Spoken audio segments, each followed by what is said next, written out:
A1 Telugu first news ముందుగా headlines చూద్దాం. Polytechnic విలీనం నిర్ణయాన్ని వెనక్కు తీసుకోండన్న హరీష్ రావు. పాలిటెక్నిక్ ను స్కిల్ యూనివర్సిటీలో కలపడం ఎందుకు అని ప్రశ్నించిన హరీష్ రావు. విద్యార్థుల భవిష్యత్తుతో ప్రభుత్వం చెలగాటమాడొద్దన్న హరీష్ రావు. రాయలసీమకు నీళ్లు లేవా? వరి సాగు చేయొద్దన్న ఎమ్మెల్యే. కేసీ కెనాల్ రైతులకు షాక్. వరి వేయొద్దన్న వరదరాజులు రెడ్డి. రాయలసీమ రైతులకు నీటి భరోసా ఎక్కడుందని వైఎస్ఆర్సీపీ ప్రశ్న. సాగునీటిపై ప్రభుత్వం స్పష్టమైన ప్రకటన చేయాలన్న వైఎస్ఆర్సీపీ. ప్రజా సమస్యలపై మాట్లాడే దమ్ము ఉంటే సభకు రండని జగన్ కు పార్థసారథి సవాల్. ప్రెస్ మీట్ లో కాదు అసెంబ్లీలో చర్చించండి వ్యాఖ్య. రైతులపై జగన్ ముసిలి కన్నీరు కారుస్తున్నారన్న పార్థసారథి.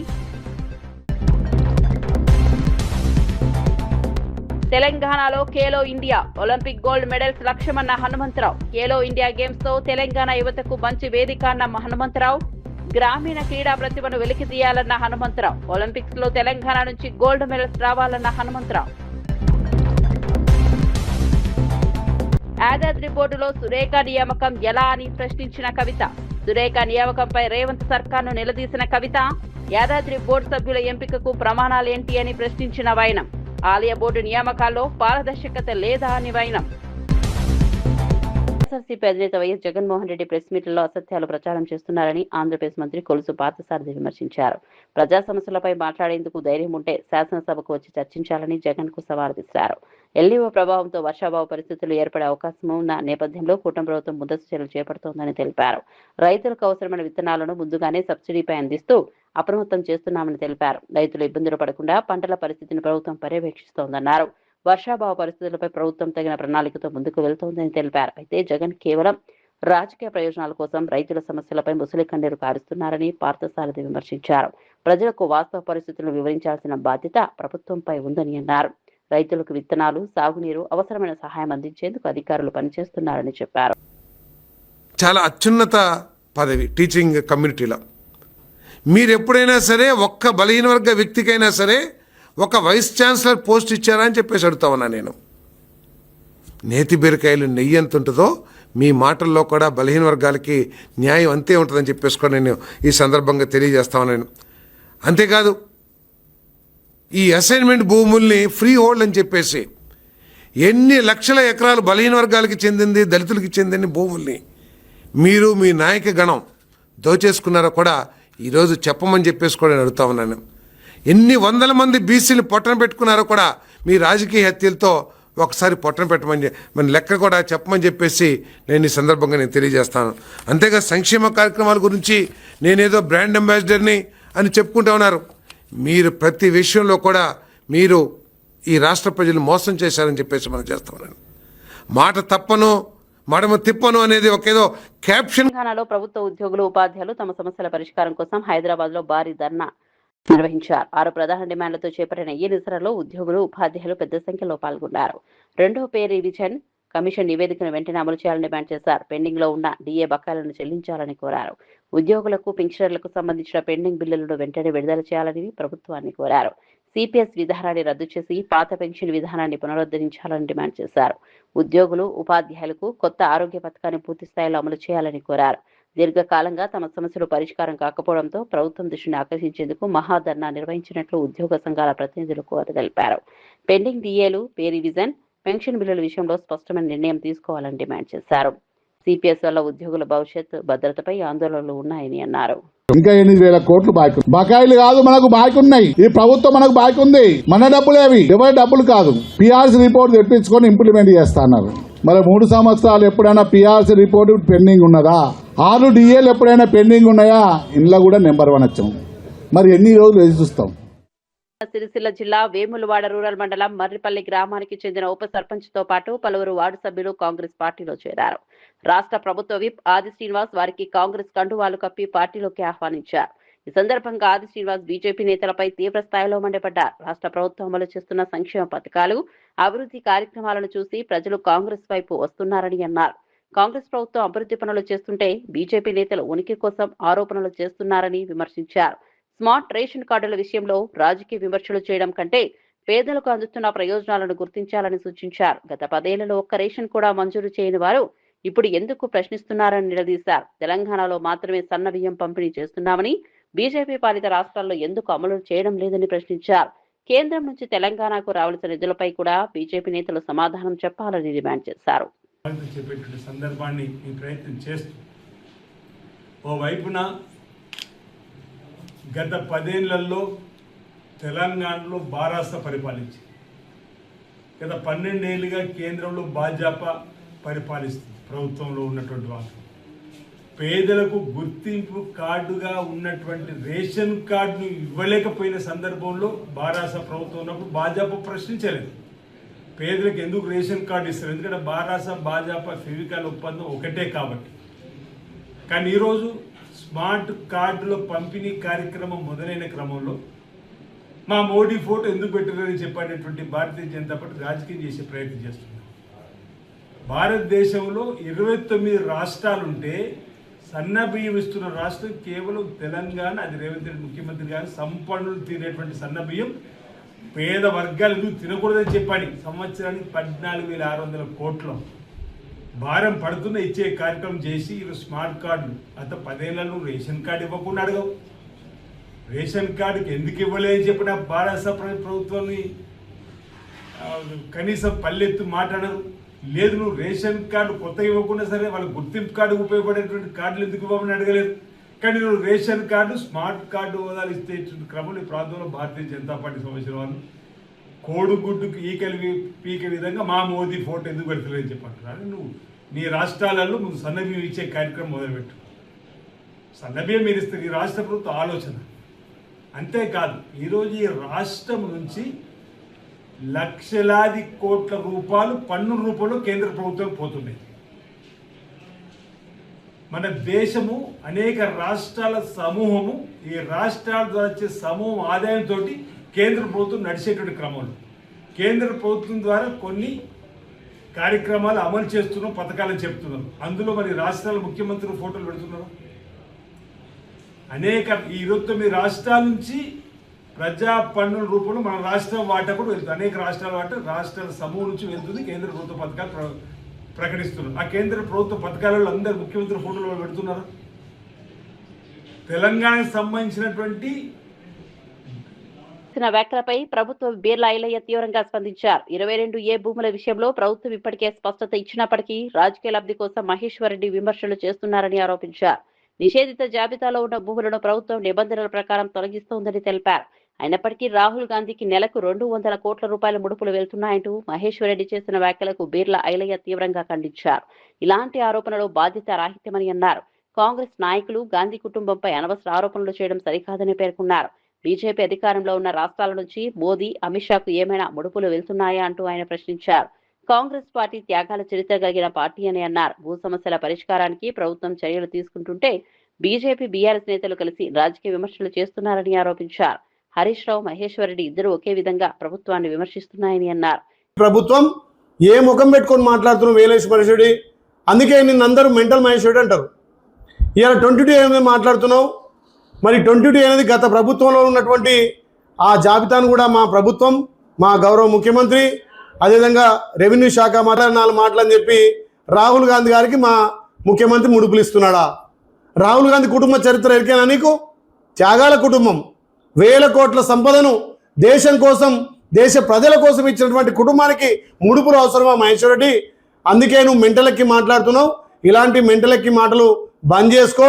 ఒక దిక్కు హరీష్ రావు, ఒక దిక్కు మహేశ్వర్ రెడ్డి, ఇద్దరు చీకటి ఒప్పందాలు. ఎట్లాగో మొన్న పార్లమెంట్ ఎలక్షన్లో కలిసిపోతురు కదా, వచ్చే అసెంబ్లీలో కలిసిపోవాలి. మీ చీకటి ఒప్పందాలు ప్రజలకు తెలియనివా? ఓ దిక్కేమో పిచ్చెక్కి హరీష్ రావు మాట్లాడుతున్నాడు, మెంటలెక్కి ఏలేడి మహేశ్వరుడు మాట్లాడుతున్నాడు. అందుకే నోరు అదుపులో పెట్టుకొని మాట్లాడు. మా రాహుల్ గాంధీ గారికి ముడుపులు కాదు, ప్రధాని పదవిని త్యాగం చేసినటువంటి కుటుంబం. ఇవాళ ముడుపులో దేనికో మా రాహుల్ గాంధీ గారి కుటుంబం ఆశపడే కుటుంబం కాదు. తస్మాత్ జాగ్రత్త. ఏదో మీడియా కోసమో, ఏదో మేము తెలంగాణలో లైవ్లు ఉండాలి, తెలంగాణలో మా పార్టీ బతకదని చెప్పి ప్రజాప్రభుత్వం గౌరవ ముఖ్యమంత్రి మీద ఇష్టం వచ్చినట్టుగా మాట్లాడితే తస్మాత్ జాగ్రత్త. నోరు అదుపులో పెట్టుకు మాట్లాడు మహేశ్వర్ రెడ్డి. మళ్ళొక్కసారి చిల్లర మాటలు మాట్లాడితే ప్రజలు మిమ్మల్ని గ్రామాల్లో తిరగనివ్వరు, తరిమి కొట్టే రోజు దగ్గర వస్తాయి. తస్మాత్ జాగ్రత్త మహేశ్వర్ రెడ్డి. రాయలసీమకు సాగునీరు అందించే విషయంలో టీడీపీ ప్రభుత్వ వైఖరిపై టీడీపీ ఎమ్మెల్యే వరదరాజురెడ్డి చేసిన వ్యాఖ్యలు చర్చనీయాంశంగా మారాయి. రాయలసీమకు నీళ్లు ఇచ్చే ఉద్దేశం చంద్రబాబు ప్రభుత్వానికి లేదని ఆయన వ్యాఖ్యానించినట్లు వైఎస్ఆర్సీపీ పేర్కొంది. కేసీ కెనాల్ రైతులు నీటి కోసం ఆశలు పెట్టుకోవద్దని కూడా ఆయన సూచించినట్లు తెలిపింది. నీటి లభ్యతపై స్పష్టత లేకపోవడంతో రైతులు వరి పంట సాగు చేయొద్దని హెచ్చరించినట్లు పేర్కొంది. రాయలసీమ ప్రాంతంలో సాగునీరు రైతులకు అత్యంత కీలకమైన అంశంగా ఉంది. వర్షాలు, ప్రాజెక్టుల నీటి నిల్వలు, కాలువల ద్వారా నీటి విడుదలపై రైతులు ఆధారపడుతున్నారు.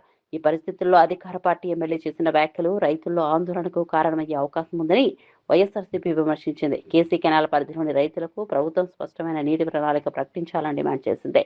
సాగునీటి విడుదలపై ప్రభుత్వం అధికారిక ప్రకటన చేయాలని కోరింది. పారుదలకు ఎక్కడ కూడా కేసీ కెనాల్ కానీ, చాపాడు కాలువ కానీ, మైలవరం నుంచి కానీ పారుదలకు, వరి పంటలకు నీళ్ళు ఇచ్చే పరిస్థితి లేదు. మెట్ట ప్రాంతాలకు కూడా నీళ్ళు ఇచ్చే పరిస్థితి లేదు. ఆరుతడి పైర్లకు కూడా నీళ్ళు ఇచ్చే పరిస్థితి లేదు. కాబట్టి ఈ సంవత్సరం కేసీ కెనాలకు, చాపాడు కాలువలకు కానీ, మైలవరం కానీ నీటి పారుదలకు కూడా నీళ్ళు ఇచ్చే పరిస్థితి లేదు. కాబట్టి మెట్ట పంటలు వేసుకొని రైతులు ఏదో 3-4 తళ్ళు కట్టుకుంటే పంటలు పండుతాయనే ఆశాజనకంగా ఉండింది. కానీ ఇప్పుడు 6 తడి పంటలకు కూడా నీళ్ళు ఇచ్చే పరిస్థితిలో ప్రభుత్వం లేదు. నకిలీ వైద్యుల పట్ల ప్రజలు అత్యంత అప్రమత్తంగా ఉండాలని హైదరాబాద్ నగర పోలీస్ కమిషనర్ సజ్జనార్ సూచించారు. ఎలాంటి విద్యార్హతలు, కనీస వైద్య పరిజ్ఞానం లేకపోయినా కొందరు వైద్యులుగా చలామణి అవుతూ అమాయక ప్రజలకు చికిత్స అందిస్తున్నారని తెలిపారు.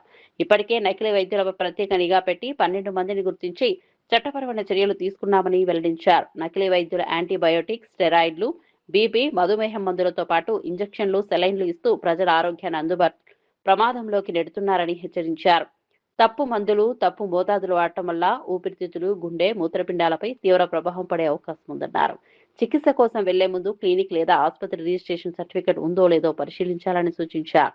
వైద్యుల పేరు, విద్యార్హతతో పాటు Telangana state medical council register number ఉండాలని చెప్పారు. అంటే ఒక జ్ఞానం లేకపోవడం వల్ల వాళ్ళు 1 రోజు 2 రోజు వాడే మందుని కూడా వాళ్ళు 5 రోజు వాడండి, 10 రోజు వాడండి, 1 మంత్ వాడండి అని చెప్పడంతో కూడా చాలా మంది తర్వాత చాలా నష్టపోయిన సందర్భం కూడా వాళ్ళకు ముఖ్యంగా తెలియకుండానే ఈ ఒక నష్టం కావడం జరుగుతుంది. సో అందుకు మనము డాక్టర్స్ ఉన్నారు, వాళ్ళ పైన ఉక్కుపాదం మోపడం జరుగుతుంది. ఇంకా సిటీలో ఉన్న వేరే చోట్ల కూడా ఇలాంటి వాళ్ళ పైన కూడా మనము ఇంకా చెక్ చేయడం జరుగుతుంది. అట్లనే మనము ప్రజలందరూ కూడా కోరుతున్నాను, మీరందరూ కూడా చాలా అప్రమత్తం ఉండాలని చెప్పి నేను కోరుతున్నాను. ఎందుకంటే ఏదో ఒక క్లినిక్, ఒక హాస్పిటల్ ఓపెన్ చేయాలంటే డిస్ట్రిక్ట్ మెడికల్ హెల్త్ ఆఫీసర్ ద్వారా వాళ్ళందరూ కూడా ఒక రిజిస్ట్రేషన్ సర్టిఫికేట్ తీసుకోవాలి. అది కూడా రిసెప్షన్ దగ్గర ప్రామినెంట్గా వాళ్ళు డిస్ప్లే చేయాలి. డాక్టర్స్ పేరు కింద వాళ్ళు డిగ్రీతో పాటు వాళ్ళు Telangana state medical council TSMC ఇచ్చే ఒక రిజిస్ట్రేషన్ నంబర్ కూడా వాళ్ళు డిస్ప్లే చేయాలి. సో దట్ పబ్లిక్ ఏమాదిరి అనుమానం వస్తే వాళ్ళు పోయి రిజిస్ట్రేషన్ ఆన్లైన్ tsmc.in చెప్పి మనం ఆ వెబ్సైట్కి వెళ్ళి అక్కడ డాక్టర్ సర్చ్ అని చెప్పి ఫలానా డాక్టరు ఫలానా అనే నంబర్ అని చెప్పి మనం తీసుకుని మనము టైప్ చేస్తే ఆయనకు ఉన్న డీటెయిల్స్ రావడం జరుగుతుంది. ఆ డీటెయిల్స్ రావడం లేదంటే మీరు ఆయన నకిలీ డాక్టరు. సో ప్రజలందరూ కూడా అట్లానే మీరు కొన్నిసార్లు మీరు అక్కడ ప్రజలు ఒక నకిలీ డాక్టర్ ఒక బిహేవియర్ కూడా మీకు అర్థమవుతుంది. లేదంటే ఆయన చుట్టూ పని చేసే వాళ్ళు కూడా వాళ్ళ ఒక బిహేవియర్ చూస్తే కూడా అవుతుంది. ఇక్కడ అనుమానం వస్తే please have a second opinion. మీరు కూడా మీకు తెలిసిన డాక్టర్స్ కావచ్చు. ఎందుకంటే చాలా ఫ్యామిలీస్ కూడా ఈ మధ్యలో చాలా మంది డాక్టర్స్ ఉన్నారు, తెలిసిన వాళ్ళు ఉంటారు. వాళ్ళు ఒకసారి అడగండి, ఇట్లా నేను వెళ్ళాను, ఈ మందు ఇచ్చారని చెప్పి తీవ్రమైన నష్టం జరిగేది కూడా మీరు ఆపొచ్చు, మీకు కూడా తెలుసుకోవచ్చు. ఇలాంటి నకిలీ డాక్టర్ సమాచారం ఉంటే మీరందరూ కూడా ప్లీజ్ డయల్ 112కి లేదంటే దగ్గరున్న పోలీస్ స్టేషన్ కూడా తెలియచేయాలని చెప్పి ప్రజలందరూ కూడా కోరుతున్నాను. నకిలీ డాక్టర్ వల్ల ప్రజలందరూ కూడా అప్రమత్తం ఉండాలని చెప్పి మరీ కోరుతున్నాను. నేపాల్లో భారీ వరదలు విధ్వంసంతో భారతీయుల ఆచూకీ గల్లంతైన ఘటనపై వాసుదేవ్ తీవ్ర ఆవేదన వ్యక్తం చేశారు. వారం రోజుల క్రితం తాను ఉన్న ఇదే ఇమిగ్రేషన్ కేంద్రం ఇప్పుడు విషాద పరిస్థితులు నెలకొన్నాయని తెలిపారు. కైలాస మానసరోవర్ యాత్ర ముగించుకొని తిరుగు ప్రయాణంలో ఉన్న సమయంలో వరదల ప్రభావం తీవ్రంగా కనిపించిందని చెప్పారు. ఈషా ఫౌండేషన్ కు చెందిన సుమారు 80 మంది సభ్యులు గల్లంతైనట్లు వెల్లడించారు. తన బృందం ఉన్న భవనం కూడా వరదల్లో కొట్టుకుపోయిందని ఆవేదన వ్యక్తం చేశారు. పరిస్థితి అత్యంత క్లిష్టంగా ఉందని, అనేక ప్రాంతాలకు వెళ్లే మార్గాలు పూర్తిగా మూసుకుపోయాయని తెలిపారు. సహాయక చర్యల్లో పాల్గొనేందుకు ప్రభావిత ప్రాంతానికి వెళ్లేందుకు అనుమతి ఇవ్వాలని భారత్, చైనా అధికారులు కోరినట్లు చెప్పారు. The replacement doctor who came in just day before yesterday from the ashram.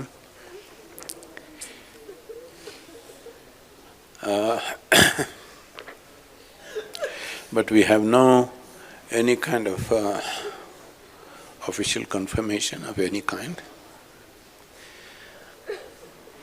But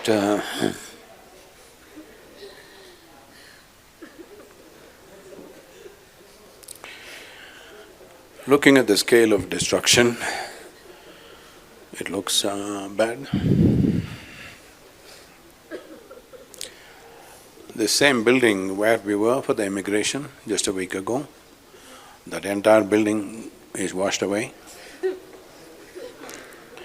And part of the town is washed away. We still don't know the other numbers. All communication is down, so we have no way. Within the hour, we informed all the embassies of these countries, both in India and Nepal, and we've been active in this, but there is really nothing much. At 9:05, we received a message from the group leader, who is Ishanga Praveen, who's been with us.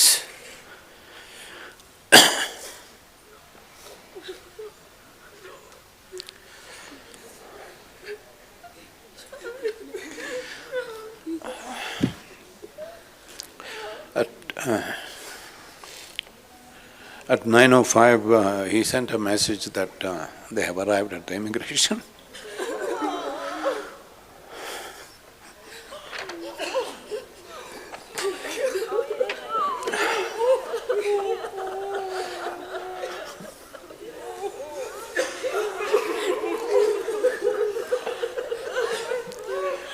So after that, this happened at 9:14. And Praveen, who was leading the team, who has been with us for more than 2 decades, is a full-time Ishanga with us. And we noticed that his Nepal phone did not come active through the… If he had crossed over, his Nepal phone should have come active, it did not come.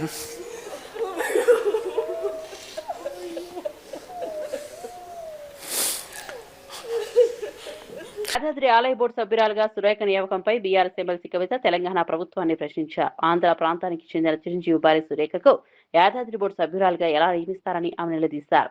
ఇటీవల రేవంత్ రెడ్డి ప్రభుత్వం సురేఖను Yadadri board సభ్యురాలుగా నియమించిన నేపథ్యంలో కవిత ఈ వ్యాఖ్యలు చేశారు. యాదాద్రి శ్రీ లక్ష్మీనరసింహస్వామి ఆలయ నిర్వహణ, అభివృద్ధి విషయంలో బోర్డు సభ్యుల నియామకాలు కీలకంగా ఉంటాయని అన్నారు. స్థానిక పరిస్థితులు, ఆలయ పరిసరాలపై అవగాహన ఉన్న వారికి ప్రాధాన్యత ఇవ్వాల్సిన అవసరం ఉందని సూచించారు.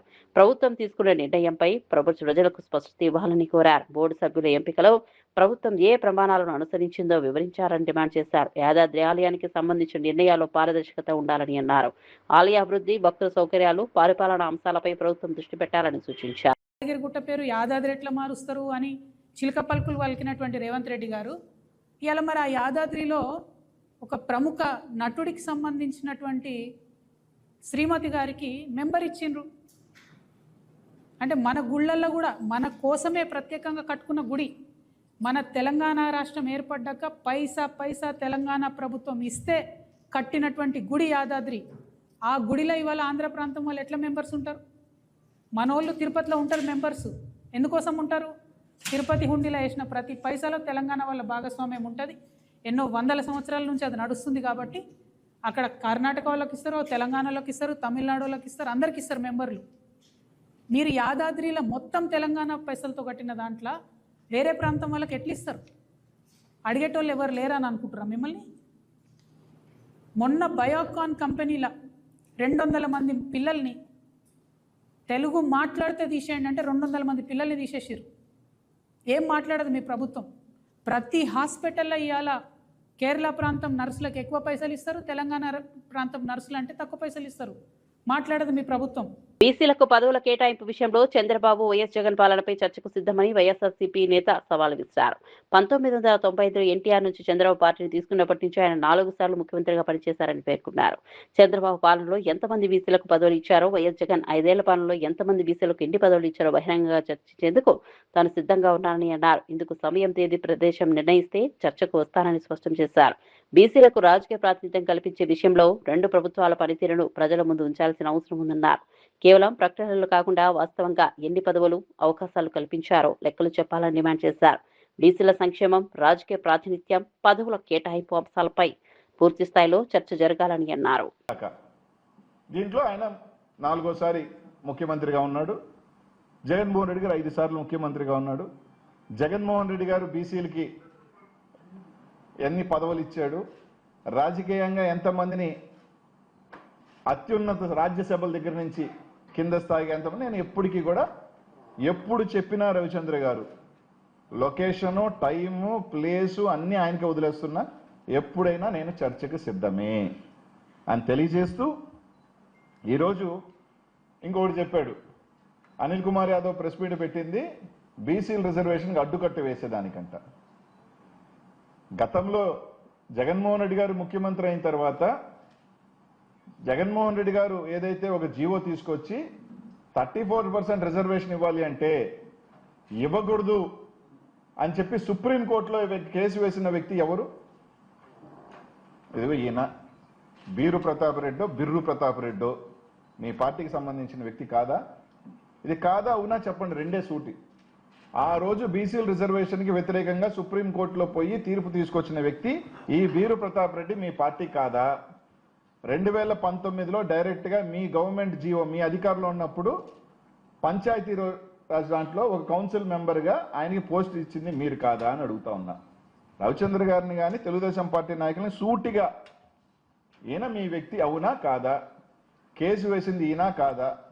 అయినప్పటికీ జగన్మోహన్ రెడ్డి గారు ఏ ఎన్నిక వచ్చినా ఏ పదవులు ఇచ్చినా 34% పైగా పదవులు ఎక్కువ ఇచ్చాడు కానీ తక్కువ ఇలా జగన్మోహన్ రెడ్డి గారు. దాని మీద కూడా ఎప్పటికైనా సరే ఎక్కడైనా చర్చకు మేము సిద్ధమే. కొండా సురేఖకు సంబంధించిన వివాదంపై జడ్చల కాంగ్రెస్ ఎమ్మెల్యే అనిరుద్ రెడ్డి కీలక వ్యాఖ్యలు చేశారు. మహిళలపై తాను ప్రెస్ మీట్లు పెట్టబోరని, మహిళలను కించపరిచేలా మాట్లాడడాన్ని స్పష్టం చేశారు. ఎవరు తప్పు చేశారు, ఎవరు సరైన విధంగా వ్యవహరించారు అనే విషయాన్ని దేవుడు చూస్తాడని అన్నారు.